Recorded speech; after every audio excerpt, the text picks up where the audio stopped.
جب بھی اللہ کی اس زمین پہ کسی انسان نے تکبر کیا، ظلم کیا، تو اللہ نے اسے نشان عبرت بنا دیا۔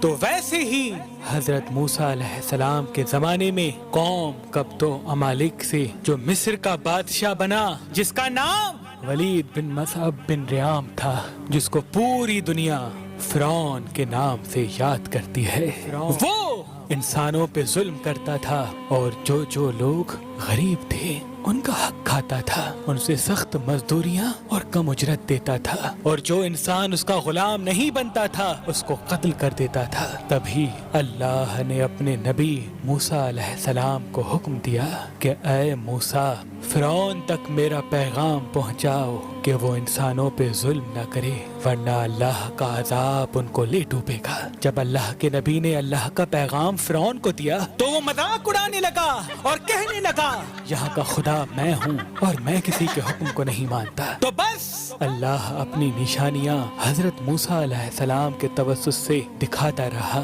اور پورا مصر حضرت موسیٰ کے معجزات کو دیکھ کے حیران ہوتا گیا۔ کچھ ایمان لے آئے اور کچھ فرعون سے سوالات کرنے لگے۔ بالآخر فرعون موسیٰ علیہ السلام کے معجزات کو دیکھ کے اس بات تک آ پہنچا کہ آج میں موسیٰ اور اس کی قوم بنی اسرائیل کو قتل کر دوں گا۔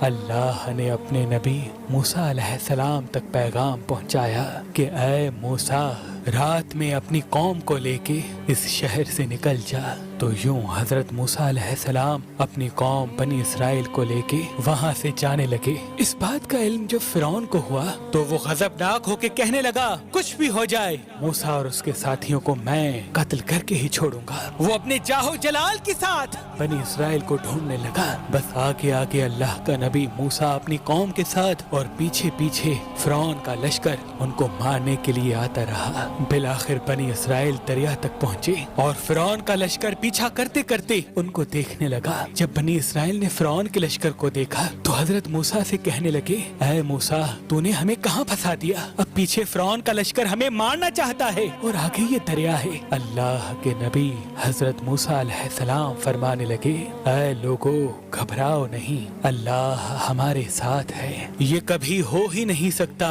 کہ فرعون اور اس کا لشکر ہمیں پکڑ لے۔ سب کہنے لگے اے موسیٰ، اب ہم آگے جائیں گے کیسے؟ بس اتنی دیر میں آواز غائب آئی اے موسیٰ، اپنی عصا اس دریا میں دے مار۔ تو بس جیسے ہی موسیٰ علیہ السلام نے اپنی عصا دریا میں دے ماری تو آدھا پانی اس طرف آدھا پانی اس طرف، اللہ نے بیچ میں رستے کو واضح کر دیا۔ تو بنی اسرائیل کے کچھ قبائل کے لوگ کہنے لگے اے موسیٰ، ہم آپس میں بنتے نہیں، اپنے خدا کو کہے کہ ہمارے لیے الگ الگ رستے بنائیں۔ اللہ کے نبی موسیٰ علیہ السلام نے اس دریا میں 12 جگہوں پہ عصا ماری اور 12 الگ الگ رستے بنے، اور وہ 12 قبائل الگ الگ ہو کر دریائے نیل سے جانے لگے۔ جیسے ہی یہ منظر فرعون اور اس کے لشکر نے دیکھا تو وہ بھی ان رستوں پر حضرت موسیٰ اور اس کی قوم کے پیچھے آ گئے۔ جیسے ہی موسیٰ علیہ السلام بنی اسرائیل کے ساتھ دریا کے اس طرف پہنچے اور دریا کے بیچوں بیچ فرعون اور اس کا لشکر موجود تھا، تو اللہ نے پانی کو پھر سے حکم دیا اب ویسے ہو جا جیسے پہلے تھا۔ تو بس وہ پانی پھر سے مل گیا اور فرعون اور اس کا لشکر ڈوب کے مرنے لگا۔ یہ پورا منظر حضرت موسیٰ اور اس کی قوم دیکھ رہے تھے، اللہ کا شکر ادا کر رہے تھے، اور اتنی دیر میں فرعون چیخ کے کہنے لگا میں بھی موسیٰ اور ہارون کے اللہ کو تسلیم کرتا ہوں، میں بھی ایمان لاتا ہوں کہ موسیٰ کا اللہ بڑی قدرت والا ہے۔ اتنی دیر میں آواز غائب آتی ہے کہ اے فرعون، اب ایمان لاتا ہے جب تو دوزخ کی دہلیز تک پہنچا ہے۔ اے فرعون، ہم تیرے تکبر اور تیری لاش کو آنے والے لوگوں کے لیے نشان عبرت بنائیں گے، تاکہ ہر انسان یہ جان لے کہ زمین پہ انسان کو تکبر راس نہیں آتا۔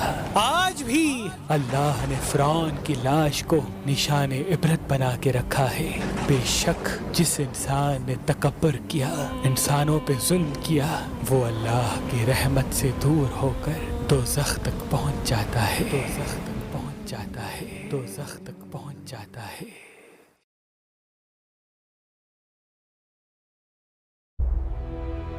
کیا آپ نے کبھی سوچا ہے ایک ایسی قوم کے بارے میں جو پہاڑوں کو تراش کر محلات بنایا کرتی تھی، جو کہتی تھی اس دنیا میں